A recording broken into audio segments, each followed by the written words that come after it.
Torrential rain batters the nation for 2 days in a row, causing flooding and damage across the country. Tonight, heavy rain is in the forecast in Chungcheong and Jeju areas. Top diplomats from South Korea, the U.S. and Japan meet today in Jakarta for security cooperation on the margins of ASEAN-related meetings. A Korea-China ministerial meeting is also scheduled amid a rather tense relationship. South Korea still suffers from a slowing economy. That's according to the Finance Ministry's Green Book for the 6th month in a row. Economic conditions, though, are expected to improve in the latter half of the year. It's July 14, 2023. This is News Center. Good evening. Thank you for joining us. I'm Yoon Jung-min. We begin tonight with the weather as many parts of the nation are still experiencing heavy downpours, especially in Chungcheong-do and Jeju provinces. For more, we have our Shin Se-byuk who is standing by. Se-byuk, the rainfall in the capital Seoul seems to have weakened, but what is the situation like at this moment? Well, Jungmin, I am at Jamsu Bridge, which crosses Hangang River in central Seoul. The one you see behind me is Downpours Bridge, and Jamsu Bridge sits below it. But as you can see, it is completely submerged in water. At around 4:50 a.m. Friday, the water level reached a vehicle control level of 6.2 meters. Since then, vehicles and pedestrians have been restricted from passing through. Access to major roads and a number of streams in the capital have been restricted as well. Overnight, the rain left around 4,000 households in Seoul alone without electricity. Landslides and floods were also reported across the country. Since last night, the warning level issued by the Interior Ministry has been maintained as severe. The Central Disaster and Safety Countermeasure Headquarters also upped its response level to 3, and that is the highest warning that can be issued. Prime Minister Han Duck-soo earlier today instructed the government to make all-out efforts to prevent damage from torrential rain. He also urged relevant agencies, including the police and firefighting authorities, to activate an all-out response system to promptly restore damage caused by the rain. And Se-byuk, what can we expect for the weather going forward? I mean, what should we keep in mind? Well, keep your umbrellas handy because the rain will continue over the weekend. The monsoon front is bringing torrential downpours to Chungcheong-do and Jeju provinces at this moment, which triggers heavy rain warnings being issued. For those regions, over 400 millimeters is expected until Sunday, and for the surrounding Chungcheongbuk-do, Jeollanam-do, Gyeongsangbuk-do provinces, up to 300 millimeters is forecasted. Those in the central region are to expect 30 to 100 millimeters, and citizens are advised to take extra caution over the weekend as this bout of rain is expected to be accompanied by strong winds, thunder, and lightning. And please stay out of flood or landslides prone areas. Remember, landslide alerts are issued in many parts of the country. Also be sure to have your doors and windows closed. Stay safe over the weekend. Now back to you, Jung-min. Right, stay safe out there, Se-byuk. In Warsaw, Korea and Poland have forged a cooperation system for post-war reconstruction in Ukraine in time for the summit between South Korean President Yoon Suk-yeol and his Polish counterpart, Andrzej Duda. Our presidential correspondent Oh Soo-young reports from the Polish capital. South Korea has established a three-way system with Ukraine to support its post-war reconstruction efforts with Poland, with Seoul pushing for some $52 billion worth of projects through public and private initiatives. That's according to President Yoon Suk-yeol's senior economic secretary, after the South Korean leader and his Polish counterpart held a summit on Thursday where they agreed to ramp up joint efforts for Ukraine's infrastructural development. Choi Sang-mok told reporters that Ukraine made a request to the South Korean government in May to provide some $20 billion worth of recovery support in over 5,000 projects. Seoul is currently working to provide governmental assistance through construction pilot projects to restore vital facilities such as schools, housing and hospitals. The government also estimates around $32 billion of potential private sector deals are in the works, particularly in building small modular nuclear power plants, with 6 MOUs among corporate entities, including Hyundai Engineering and Tusan Enability. Korean firms are also looking to develop airport and railway facilities, along with smart cities in Ukraine, to go beyond simply restoring infrastructure to upgrading them with advanced urban systems. South Korea hopes to utilize its technology and own developmental experience that achieved the miracle of the Han River for Ukraine's reconstruction. From the second half of this year, we'll start formulating a smart city master plan for Kyiv and Uman. In order to facilitate such recovery projects, Che said that South Korea will offer institutional support, having effectively set up a cooperation system with Poland and Ukraine to develop and promote recovery projects through various intergovernmental agreements. Seoul will also open a Warsaw-based office to promote rapid information exchange and cooperation between public and private sectors and offer customized support for firms. It also looks to provide greater financial support through official development assistance and development loans, shortening the implementation process and seeking joint financing with international bodies such as the European Bank for Reconstruction and Development.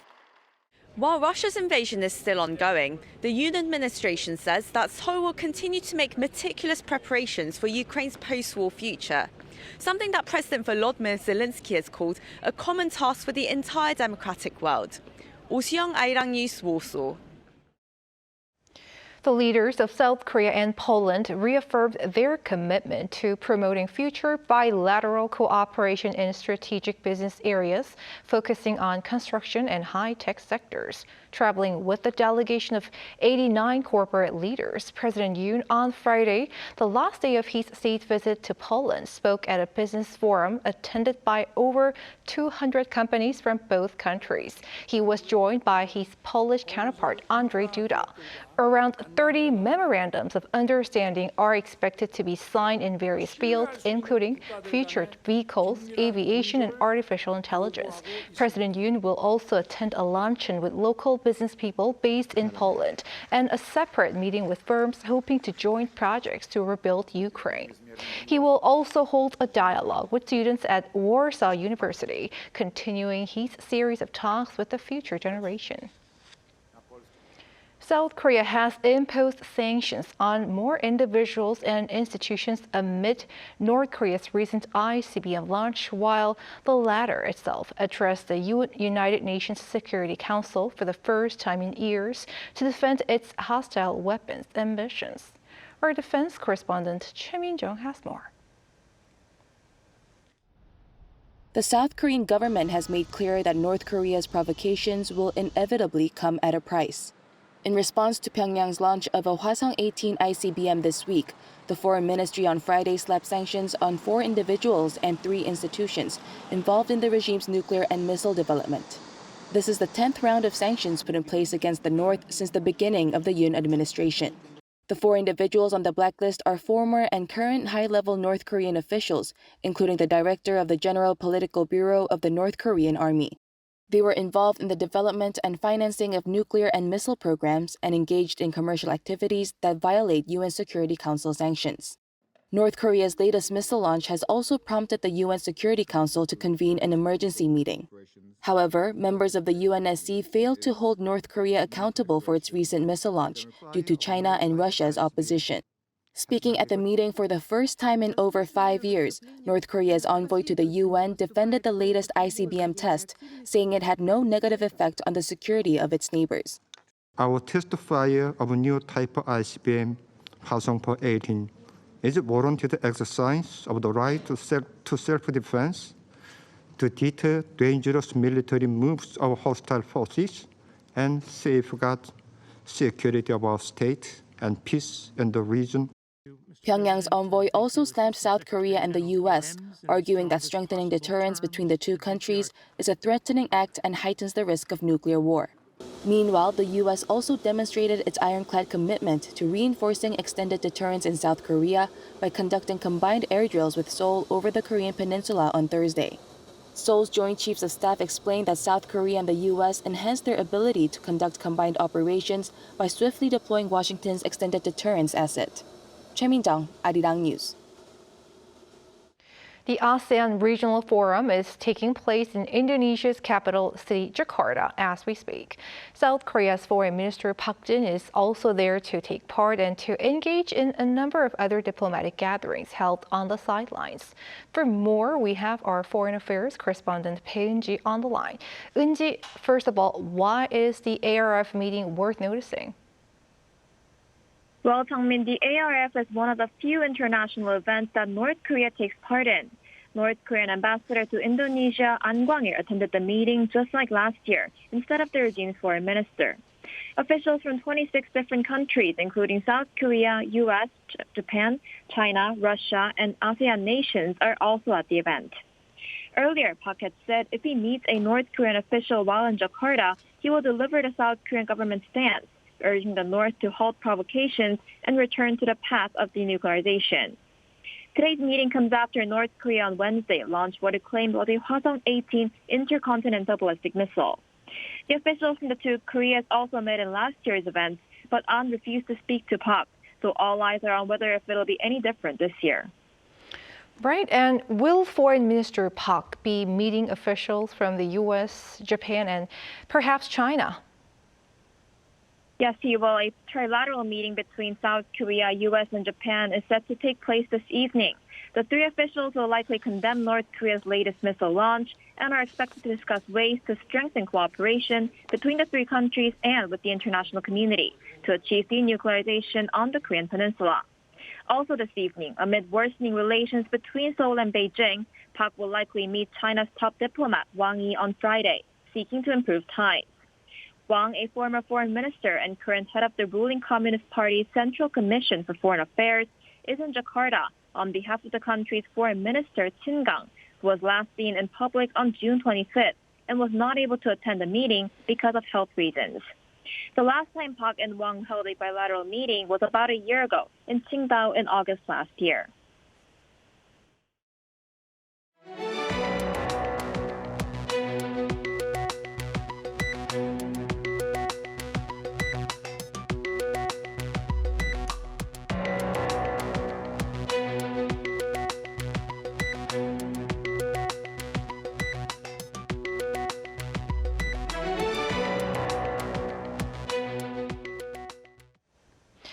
South Korea continues to face an economic slowdown, according to the Finance Ministry's latest Green Book. But downward pressure on the economy has been eased as exports and demand at home show signs of improvement. Our Lee Soo-jin has more on this latest report. South Korea's economy continues to see a slowdown. The Finance Ministry's Economic Green Book, released on Friday, assesses that the nation is continuing to experience the slowdown, mainly due to the ongoing slump in the manufacturing sector. This is the sixth consecutive month that the ministry has reported a slowing economy. Production in the manufacturing sector tumbled 7.5% in May from the same month last year. The ministry said this is partly due to China's reopening having only a muted impact on the South Korean economy. China's manufacturing inventory levels are currently very high, which means that until they get rid of that inventory, the number of orders South Korea gets will be limited. In this month's report, however, the ministry noted that there was less downward pressure on the economy, especially as exports are showing signs of improvement. Exports fell 6% last month from June 2022, which was the lowest drop recorded so far this year. The ministry forecasts that exports will continue to recover because it expects to see greater demand for chips, one of the nation's key export items, during the second half of the year. The market is already doing relatively better now because of the chip sector. There's expected to be a turnaround in exports around October. Domestic demand is also showing signs of a moderate recovery. Retail sales, an indicator of private spending, rose 0.4% in May from the previous month.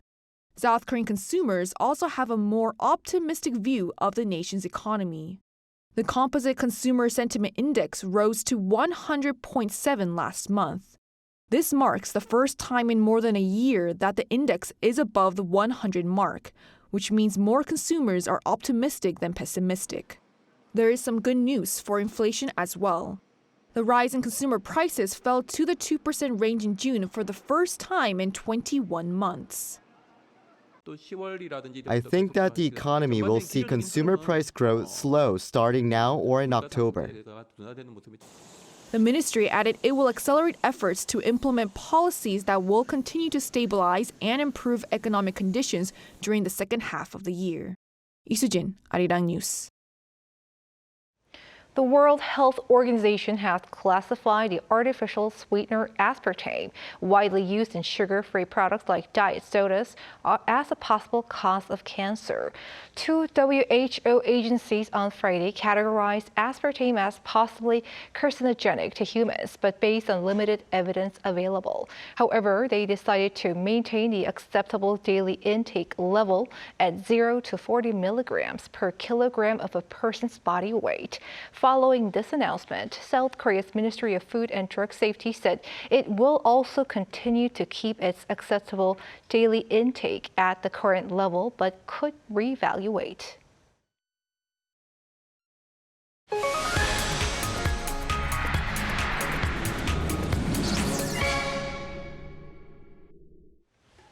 In Korea's Jeju Island, artworks by artists from Korea and Canada who've kept their disabilities from hindering their sense of expression and creation are on display. It's in line with this year's celebration of a broader diplomatic friendship. Shin Ha-young was there. Vivid colors covering the whole canvas, and on top of that are some shimmering unknown formulas. This work can be seen at an exhibition called Intense Difference of Its Own at Jeju's International Convention Center. It's part of the mathematical drawing series by Kim Yeon-woo, also known as Pixel Kim, a Korean pixel artist with Down syndrome. He is famous for having a drawing displayed at the Yongsan Presidential Office. For Kim, pixels serve as his own unique units of memories. 대규모로 백의 제로 주제를 가지고 네모난 펜슬로 그리는 퍼포먼스하고 있습니다. Kim's pixel art beginnings go back to his school days when he would draw lines which he turned into squares. Then he wrote down the names of his friends in the squares and imagined interacting with them. In math class, Kim used to scribble down unrecognizable math formulas and graphs. That early work is reflected in his canvases these days. He draws whenever he gets inspired, as if he's writing a diary. Certain pieces drew inspiration from trips to Canada, where he participated in exhibitions and artist residency programs. Kim has been consistently engaging in exchanges with Canada since 2019. Meanwhile, the exhibition, which focuses on the value of artistic difference in the context of disabilities, does not only display Kim's work, but also features the work of the late Won Lee, a world-renowned Korean-Canadian sculptor who lived with the effect of polio. Visitors can also enjoy paintings by Canadian artists Brian Ennis and Michelle Benny. It's important to determine how South Korea and Canada should progress together. We should establish the goals that both are aiming for, as well as the values regarding expression and diversity. The exhibition is a perfect example of that. Celebrating 60 years of diplomatic ties between South Korea and Canada, the exhibition will run until July 23rd, bringing together artists with disabilities from both countries. Shin Ha-young, Arirang News, Jeju. It is time for our weekly arts and culture segment. We have our culture correspondent Song Yujin in the studio. Welcome. Good evening, Jungmin. What do you have for us today, Yujin? Well, so Jungmin, as you've just seen from Sebok's live cross, it's been raining really heavily here in South Korea this week, and also with a lot of schools starting their summer vacation season, I'm pretty sure that a lot of our viewers are wondering about what to do this summer, and one option could be heading to the theater for a good movie. And this year, we've been seeing a couple of movies that have been showing really remarkable performances in the box office. For example, for Korean films, there is recently the third installment of the Roundup series, and for foreign films, there's also the Disney Pixar animation Elemental, but it's been quite some time since we witnessed bustling crowds at movie theaters. So for this week, I delved into the reasons why fewer people are going to theaters and what can be done to reverse this trend. Movie theaters have been going through a rough patch for the past few years. First, there was COVID-19. Hopes were high for a comeback after social distancing rules were eased, but it seems that things haven't turned around just yet. The number of people visiting movie theaters in South Korea during the first half of this year only reached half of what it was in 2019 before the pandemic. So what's causing this sluggish rebound? Streaming services expanded their business significantly throughout the pandemic. As the cinema industry suffered, many film professionals shifted toward these platforms. As a result, we've seen a flood of high-quality original content on streaming services. Another factor at play is the price of a ticket. Going to the movies is expensive these days, especially when compared to the lack of diversity in the films being screened. Movie theater chains in the country raised ticket prices multiple times during the pandemic, citing a loss in operating profits. A ticket now costs 14,000 won on weekdays, that's around $11, and 15,000 on weekends, so around $12. This costs more than most of the priciest monthly subscription options among streaming services available in Korea. However, there's hope for recovery. It's summer season for theaters, which means a flurry of blockbuster Hollywood and domestic films will hit the big screen. The stage is already set, with The Roundup, No Way Out becoming the first film this year to attract over 10 million viewers, while Mission Impossible 7 enjoyed the best opening day among foreign films that premiered in Korea this year. The news of these films attracting such large audiences could further drive people to the theatre to check them out. But to really revitalize the movie theater industry, it's time for theaters to undergo a transformation. If theaters show other content too, like they did with live streaming the Olympics, I definitely come more often. Watching those competitions on the big screen really pulled me into the excitement of the games. The key is to create an experience that only theaters can offer through top-notch sound systems and special effects. Customers prioritize value for money, so if they're paying extra, they expect something beyond what they can get at home. By adapting to evolving audience expectations, theaters can reclaim their position as a cultural hub. So Eugene, for those who plan to head to movie theaters, what are some films they can look forward to? Well, there are quite a lot of options that I can recommend. So starting from Korean speakers, 4 flagship domestic movies are set to hit the theaters very soon. One of them is a movie called Smugglers, directed by Ryu Seung-wan. He's a really renowned director here in South Korea for his previous hit films like The Veteran. And in the realm of sci-fi, we have The Moon, starring star actors Seol Kyung-gu, Kim Hee-ae, and Do Kyung-soo, who's also a member of the hit Korean K-pop group EXO. And then there's the disaster film Concrete Utopia and the action-packed Ransomed. And also for foreign films, Christopher Nolan, who is the mastermind behind Inception, Interstellar, and the Dark Knight series, his latest work, Oppenheimer, will premiere next month here in the country. And Barbie by Oscar nominee director Greta Gerwig will also premiere next week. I can already feel the excitement by some movie fans. And what is being done by a theater industry to ramp up demand?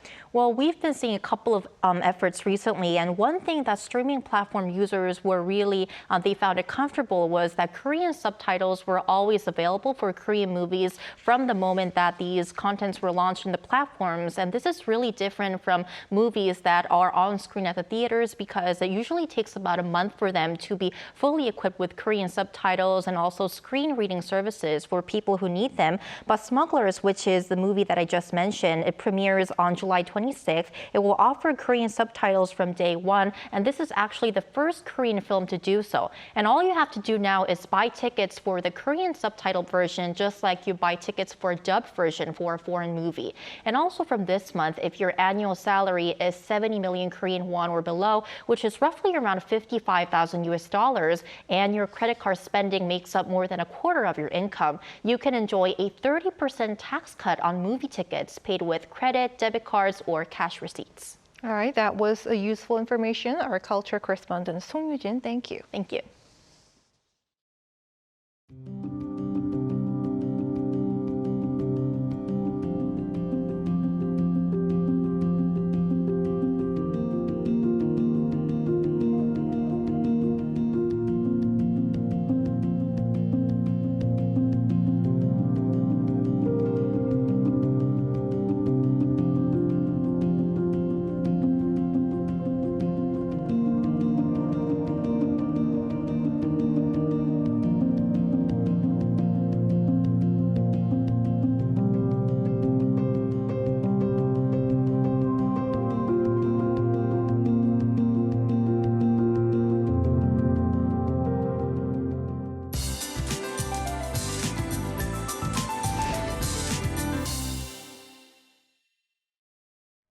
Heavy monsoon rain has been pounding large parts of South Korea. A substantial amount of rainfall will continue to lash inland regions. Extreme downpours are expected for Chungcheong-do and Jeju provinces, with up to 400 millimeters in the forecast. The surrounding regions, including parts of Gyeongsang-do province, will see up to 300 millimeters. Periods of local downpours will vary depending on the region. For Chungcheong-do and Jeju provinces, downpours of 50 to 100 millimeters per hour are expected. Southern Gyeonggi-do and Gangwon-do and Jeollanam-do provinces will see 30 to 80 millimeters per hour. This round of severe rainfall is set to contain some heavy winds as well, with a possibility of thunder and lightning. In the regions, we'll see winds gusting as fast as 15 meters per second. Wind gusts will be stronger for coastal regions. Morning temperatures will be in the similar range tomorrow. Seoul and Daejeon will be starting off at 24 degrees Celsius. Daytime highs in Seoul will get up to 28 degrees, Daejeon 27, Daegu and Gyeongju will be topping out at 30 degrees. Until early next week, monsoonal showers will continue. That's all for now, and here are the weather conditions around the world.